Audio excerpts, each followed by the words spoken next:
Students, नए साल 2025 में आपके पास आईएलटीएस क्लियर करने का बहुत अच्छा मौका है। और आपको पता है कि नए साल में क्यू कार्ड चेंज होते हैं, तो क्यू कार्ड कितने चेंज हुए हैं उन सब की आपको टेंशन लेने की कोई जरूरत नहीं है, क्योंकि इस वीडियो में मैं सारी चीजें कवर करने वाला हूं। और उसके साथ साथ इस वीडियो में मैं स्टूडेंट्स आपको 100% वर्केबल प्लान बताने वाला हूं, जिसमें हम बात करेंगे कि आप आईएलटीएस को कैसे क्लियर कर सकते हैं बहुत जल्दी। चाहे आपका एग्जाम एकेडमिक का है या फिर जीटी का एग्जाम है, मैटर नहीं करता है। दोनों के दोनों एग्जाम्स के लिए ये वाला प्लान 100% वर्केबल होगा। तो सबसे पहले हम शुरुआत करते हैं रीडिंग मॉड्यूल से। देखो स्टूडेंट्स, रीडिंग मॉड्यूल में दो चीजें आपकी बहुत ज्यादा इंपॉर्टेंट होती है। एक टाइम मैनेजमेंट होता है, दूसरा इंपॉर्टेंट क्वेश्चन टाइप को सिलेक्ट करना बहुत ज्यादा इंपॉर्टेंट रहता है, चाहे आपका एग्जाम एकेडमिक का है चाहे जीटी का है। तो देखो स्टूडेंट्स, अगर हम रीडिंग के क्वेश्चन टाइप्स की बात करें ना, जो कैम्ब्रिज का ऑफिशियल मार्किंग क्राइटेरिया उसके मुताबिक आईएलटीएस रीडिंग में टोटल 14 टाइप के क्वेश्चंस होते हैं। उसमें से अगर मैं बात करूं, आप लोग देख सकते हैं स्क्रीन के ऊपर ये वाली लिस्ट है, इससे बाहर आपको कोई भी क्वेश्चन नहीं आता है। ये मैं जो आपको डेटा बता रहा हूँ, ये आपको आईडीपी के ऑफिशियल वेबसाइट का डेटा बता रहा हूँ। तो इससे बाहर आपको कोई भी क्वेश्चन कभी भी नहीं आता। लेकिन क्या आपको ये सारे के सारे क्वेश्चन जो है वो प्रैक्टिस करने चाहिए? तो मेरे ख्याल से तो बिल्कुल भी नहीं करने चाहिए। आपको सिर्फ वही क्वेश्चन प्रैक्टिस करने चाहिए जो आपको एग्जाम में आते हैं। अगर हम बात करें पिछले 4 से 5 साल की, तो आईएलटीएस में मेनली 5 या 4 टाइप के क्वेश्चन आपको रीडिंग में बहुत ज्यादा आते हैं। 90% चांसेस होते हैं कि आपको यही क्वेश्चन आएंगे। वो कौन से क्वेश्चन है? जैसे ट्रू फॉल्स नॉट गिवन हो गया, या फिर यस नो नॉट गिवन हो गया। ये वाले क्वेश्चन का नंबर 10 से 12 होता है। कोई भी रीडिंग उठा के देख लीजिए आप, मोर देन 80-90% रीडिंग में इनका नंबर 10 से 12 होता है। मतलब 10 से 12 आपको ट्रू फॉल्स या यस नो नॉट गिवन आते हैं। उसके बाद अगर हम बात करें, या तो आपको लिस्ट ऑफ हेडिंग आएंगे या फिर विच पैराग्राफ कंटेन्स वाले क्वेश्चन आएंगे। इसका नंबर 4 to 6 होता है, या 4 आता है या 6 आते हैं। उसके बाद अगर हम बात करें ब्लैंक्स की, तो ब्लैंक्स बहुत ज्यादा इंपॉर्टेंट क्वेश्चन होते हैं, आप इसको कभी भी छोड़ नहीं सकते। 10 से 12 क्वेश्चन आपको ब्लैंक्स वाले हर रीडिंग में मिलेंगे ही मिलेंगे। मतलब मिनिमम 10 हो सकते हैं, मैक्सिमम 14 भी हो सकते हैं, कई बार ज्यादा ब्लैंक्स आ जाती हैं, लेकिन इतनी तो ऑलमोस्ट हर रीडिंग में आती ही है।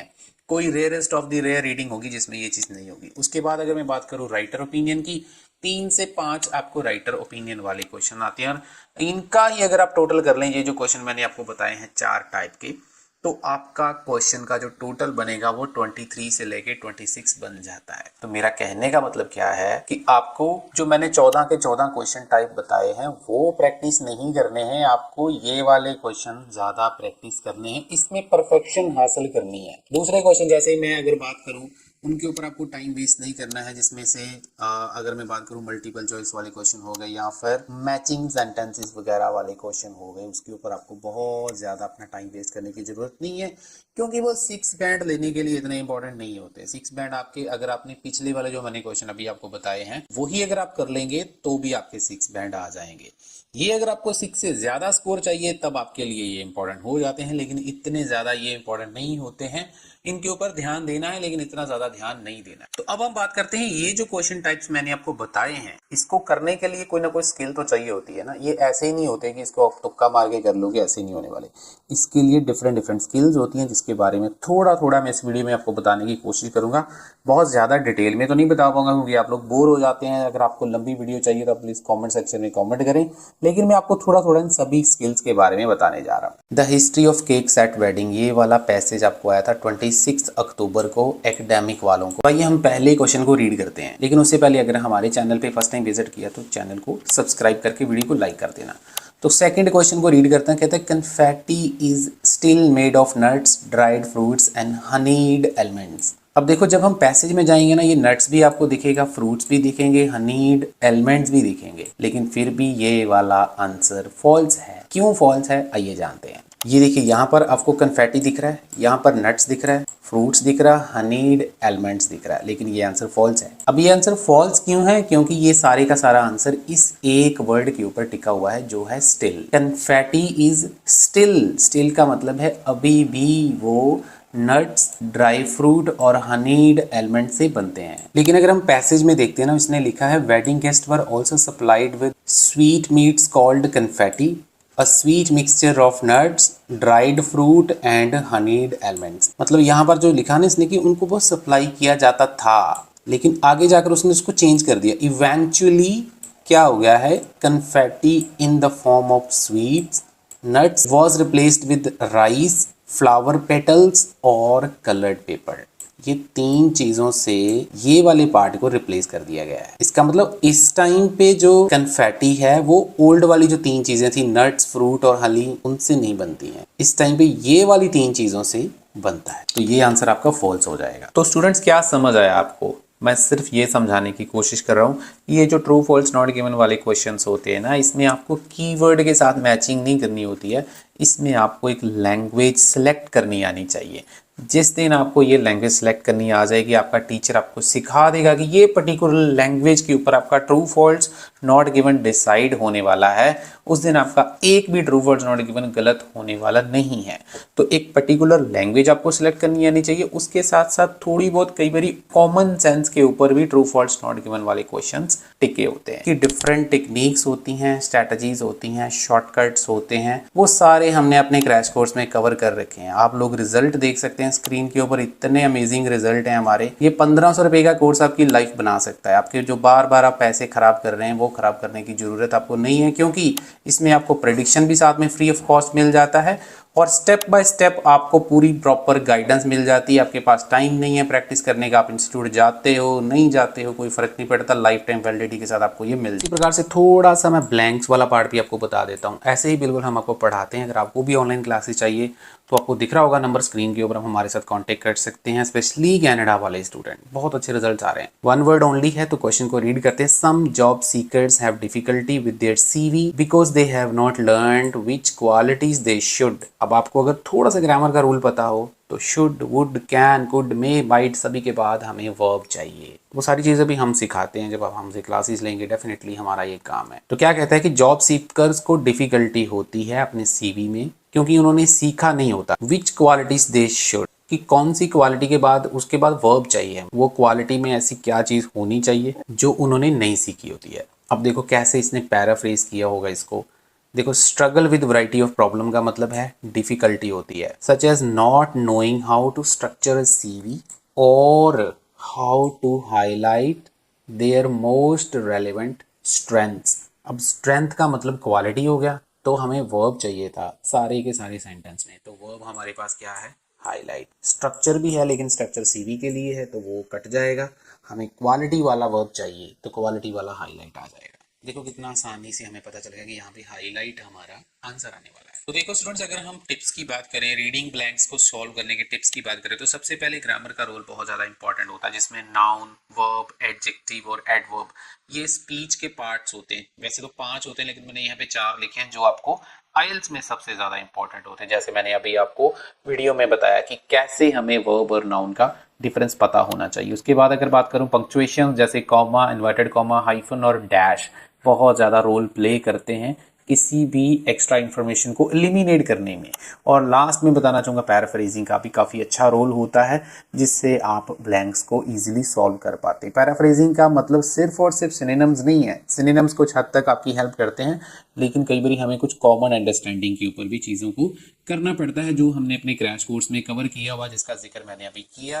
अगर आपको चाहिए 1500 का कोर्स है जिसमें हमने ये सारी चीज़ें बहुत ज़्यादा डिटेल में कवर कर रखी हैं। अगर आपके पास टाइम वगैरह नहीं है प्रैक्टिस करने का, जैसे कनाडा वाले स्टूडेंट होते हैं उनके पास टाइम ही नहीं होता है, तो आप ये वाला कोर्स ले सकते हैं। 8 घंटे का कोर्स बनाया हुआ जिसमें सारी चीज़ें डिटेल में कवर्ड अप हैं। देख सकते हैं ये लिस्ट ऑफ हेडिंग वाले क्वेश्चन, आपको पता लिस्ट बहुत ज़्यादा लंबी होती है। ये एक पैसेज है, zebra along walk across Africa. तो इसमें एग्जामिनर आपसे क्या एक्सपेक्ट कर रहा है? इस प्रकार के जो क्वेश्चंस हैं, तो एग्जामिनर ये चाह रहा है कि आप ये जो पैराग्राफ है इस पैराग्राफ को पढ़ो और इस पैराग्राफ को पढ़ने के बाद आप इसका एक टाइटल बनाने की एबिलिटी रखते हो और आपको बताना है कि ये जो जितने सारे टाइटल दे रखे हैं इनमें से बेस्ट टाइटल कौन सा सूट करता है। तो ये तो एक जनरल स्किल होगी, लेकिन इसके आगे भी बहुत सारी सब स्किल्स होती हैं जो आपका एग्जामिनर आपकी इस टाइप के जो क्वेश्चंस होते हैं उसमें वो टेस्ट कर रहा होता है। उसमें से कुछ सब स्किल्स मैं आपको बता देता हूँ। सबसे पहले तो अगर मैं बात करूँ स्टूडेंट, जब आप लिस्ट ऑफ हेडिंग सॉल्व करें तो आपका मेन वर्ब का रोल बहुत ज्यादा इंपॉर्टेंट होता है। तो मैं इसका प्रैक्टिकल भी बताऊंगा आपको। उसके बाद मैं बात करूँ तो पंक्चुएशंस, जिसमें comma, full stop, dash, colon, सेमीकोलोन,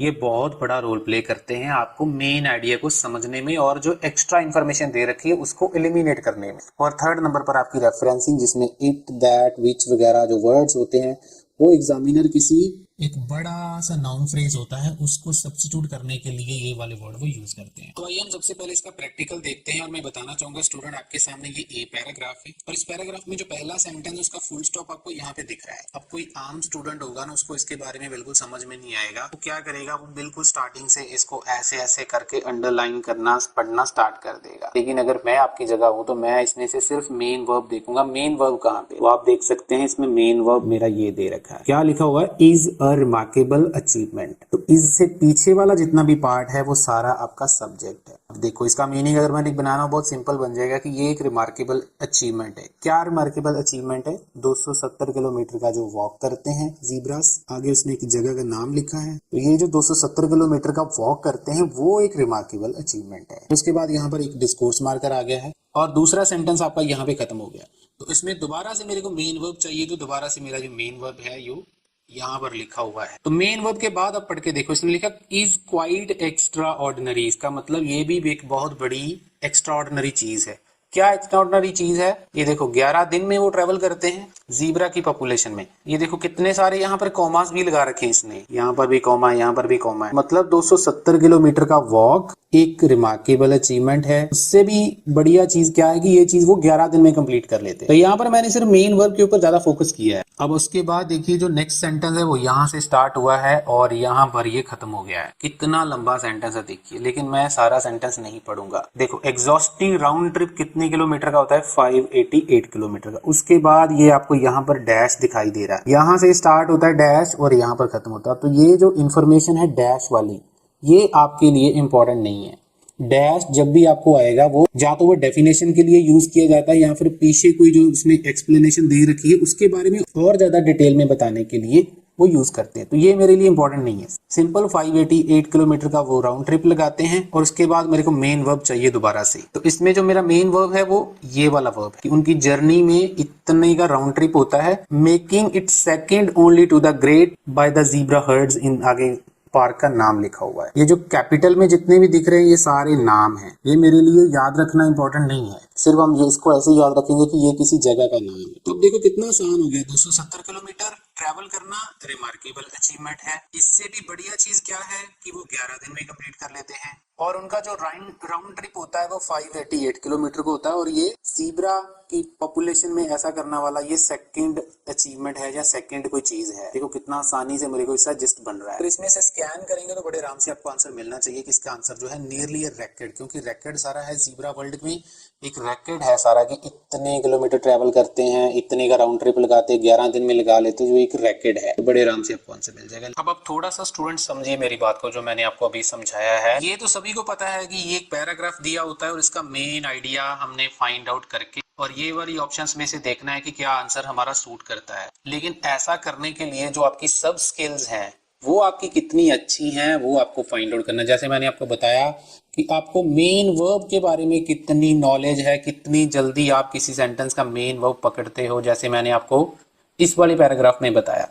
उसके बाद मैंने आपको ये डैश का फंक्शन बताया कि डैश वाला पार्ट आपके लिए इतना इंपॉर्टेंट होता नहीं है। उसके बाद मैंने जैसे ये कैपिटल वर्ड का बताया कि अगर ये वाली चीज आपको एग्जाम में देखने को मिल रही है तो उसको भी आपने इतना ज्यादा ध्यान नहीं देना, सिंपली आपने इसका नाम समझ लेना। जैसे यहाँ पर भी देखो कैपिटल वर्ड्स दे रखे हैं। इसके अलावा भी बहुत सारी चीजें होती हैं जो जब आप लिस्ट ऑफ हेडिंग सॉल्व कर रहे हैं ना, एक्चुअल में एग्जामिनर टेस्ट कर रहा होता है कि आपकी वो स्किल्स कितनी अच्छी हैं, उसके बेस के ऊपर आपको मार्क्स मिलते हैं। उसमें से जैसे रेफरेंसिंग का रोल बहुत बड़ा होता है। वीडियो में बने रहिएगा, वीडियो को स्किप मत कीजिएगा, कहीं पर भी आपको कुछ ऐसी इन्फॉर्मेशन नहीं मिलने वाली पूरे यूट्यूब के ऊपर। अभी तक आपने मेरी वीडियो से कुछ सीखा है तो लाइक करके चैनल को सब्सक्राइब कर लेना। और मैं बताना चाहूंगा आपको ये सारी स्किल्स हमने अपने क्रैश कोर्स में भी सिखाई हैं, जिसका प्राइस सिर्फ और सिर्फ 1500 है। उसमें हमने सारे मॉड्यूल्स को कवर किया है। रीडिंग की स्ट्रेटजीज, टिप्स, राइटिंग की स्ट्रेटजीज, सारी कैटेगरीज कवर कर रखी है। राइटिंग का भी बिल्कुल ऐसे ही बताया हुआ है स्टेप बाय स्टेप। स्पीकिंग के टिप्स और लिसनिंग का जैसे मैप और मल्टीपल चॉइस वाले क्वेश्चन होते हैं वो सारे हमने डिटेल में कवर कर रखे हैं। अगर आपको चाहिए तो आपको एक नंबर स्क्रीन के ऊपर दिख रहा है, आप हमारे साथ कांटेक्ट भी कर सकते हैं। अदरवाइज आप हमारी वेबसाइट www.satnamsariles.com से जाकर भी बाय कर सकते। हमारे रिजल्ट्स भी बहुत अच्छे हैं, आप लोग साथ साथ में स्क्रीन के ऊपर रिजल्ट भी देख पा रहे हैं। तो स्टूडेंट्स देखो, मैंने 3 टाइप के क्वेश्चन तो कवर कर दिए हैं। अब मैं राइटर ओपिनियन के बारे में अगर बताऊंगा तो बहुत ज़्यादा लंबा वीडियो हो जाएगा। आप मेरे चैनल पे भी जा सकते हैं, क्रैश कोर्स भी ले सकते हैं, आपकी चॉइस है, सब कुछ हमने इसमें कवर किया हुआ। अब हम बात करते हैं लिसनिंग मॉड्यूल की। देखो स्टूडेंट्स, लिसनिंग मॉड्यूल में मैं आपको जनरल टिप्स नहीं बताने वाला हूँ, आपको ध्यान से सुनना चाहिए, ये तो सभी बोलते हैं। देखो पहला सेक्शन इजी होता है, उसमें ये सब चीजें चल जाती हैं, लेकिन जो सेकंड सेक्शन होता है जिसमें मैप आता है, आपको मैप की टाइप समझनी पड़ेगी, कितनी प्रकार के मैप होते हैं। उसी प्रकार से जैसे मैचिंग वाले क्वेश्चंस होते हैं या फिर मल्टीपल चॉइस क्वेश्चन होते हैं जो लंबे लंबे होते हैं, उसकी करने की टेक्निक आपको सीखनी चाहिए, अपने टीचर से पूछना चाहिए कैसे इसको करना है। अगर आपका टारगेट 7 बैंड का है, 6 बैंड तक तो अगर आपके थोड़े बहुत गलत भी हो जाएंगे तो चल जाएगा, कोई दिक्कत नहीं है। और उसके साथ साथ आपको रियल एग्जाम वाली लिसनिंग ही करनी चाहिए, जो एग्जाम में बार बार रिपीट होती रहती हैं। आप लोग चेक कर सकते हैं स्क्रीन के ऊपर, अभी रिसेंटली जो है वो एग्जाम में हमारी लिसनिंग रिपीट हुई थी, तो होती रहती हैं चीजें, आपको वही प्रैक्टिस करनी चाहिए जो एग्जाम में चल रहा है। ये सारी चीजें भी हमने अपने क्रैश कोर्स में, जैसे मैंने मैप की टाइप बताई, वो सारा कुछ कवर्ड है। उसके बाद में थोड़ी सी बात अब राइटिंग की कर लेता हूँ। देखो एकेडमिक वालों की राइटिंग की बात करूँ तो टास्क 1 में आपको जो टाइप्स होती है ना चार्ट की, 2 प्रकार के चार्ट आते हैं, या तो आपको कंपैरेटिव चार्ट आएगा या फिर आपको ट्रेंड चार्ट आएगा। तो इन दोनों चार्ट का बेसिक डिफरेंस आपको पता होना चाहिए, कहां पर आपको इंक्रीज और डिक्रीज वाली वोकैब यूज करनी है और कहां पर आपको कंपैरेटिव एडजेक्टिव्स यूज करने हैं, जो कि हमने क्रैश कोर्स में दोबारा बोल रहा हूं कि कवर किए हुए। उसी प्रकार से अगर लेटर की बात करूं जनरल वालों की, तो आपके लिए स्टॉक फ्रेजेस होते हैं जो आपको सिचुएशन के अकॉर्डिंगली यूज करने होते हैं, जिसकी लिस्ट हम आपको प्रोवाइड कर देते हैं अगर आप हमसे क्लासेस लेते हैं, या फिर अगर आप क्रैश कोर्स भी बाय करते हैं तो भी आपका काम चल जाएगा। टास्क 2 की बात करूं तो कैटेगरीज जो क्वेश्चंस की हैं वो सेम होती हैं, चाहे आपका एग्जाम एकेडमिक का है चाहे आपका एग्जाम जनरल का है। तो वो सारे को एक ही टेम्पलेट से कैसे लिखना है, क्योंकि देखो इतना टाइम किसी के पास नहीं है कि आप बैठकर सारी स्ट्रक्चर को सीखो। अगर आपके पास टाइम है तो वेल एंड गुड, अगर आपका टारगेट 7+ का है तो आप टीचर हायर कर सकते हैं, हमसे भी क्लासेस ले सकते हैं, लेकिन टाइम नहीं है तो हमने एक टेम्पलेट के साथ सारी कैटेगरीज को कैसे लिखना है वो सब कवर किया हुआ है। उसके बाद मैं लास्ट में थोड़ी सी बात स्पीकिंग की करना चाहूंगा। देखो स्टूडेंट्स, अगर आप मक्कड़ की बुक से ट्राई करेंगे तो बहुत ज्यादा आपको क्यू कार्ड पढ़ने पड़ेंगे, बहुत ज्यादा आपको पार्ट 1 के क्वेश्चन पढ़ने पड़ेंगे। लेकिन अगर आप हमसे प्रेडिक्शन बाय करेंगे या फिर हमसे क्लासेस लेंगे या फिर हमसे क्रैश कोर्स लेंगे, तो हम आपको लिमिटेड मटेरियल देंगे, उसी में से मोर देन 99.9% चांसेस होते हैं उसी में से आपको एग्जाम आ जाता है। इतना सारा आपको पढ़ना नहीं पड़ता है। बाकी प्रैक्टिस तो ऑब्वियसली 1-to-1 क्लासेस हम ऑफर करते हैं स्पीकिंग के लिए, जब आप हमसे ऑनलाइन क्लासेस लेते हैं उसका आपको और ज़्यादा एडवांटेज होता है। तो बहुत ज़्यादा आपको स्पीकिंग के ऊपर ज़्यादा फोकस नहीं करना है, स्पीकिंग में लिमिटेड कंटेंट आपको पढ़ना है जो आपको एग्जाम में आ जाए और जिससे आपका काम चल जाए। तो होपफुली स्टूडेंट्स, मैंने ये थोड़ा शॉर्ट कर दिया इसको, और ज़्यादा खींच सकता था लेकिन वीडियो ज़्यादा लंबा हो गया था, आपको पसंद नहीं है ज़्यादा लंबी वीडियो। किसी और वीडियो में ये बाकी चीज़ों को डिटेल में कवर करेंगे। इस वीडियो को शेयर कर देना, लाइक कर देना और चैनल को सब्सक्राइब कर लेना अगर हमारी वीडियो अच्छी लगी है। Thank you very much.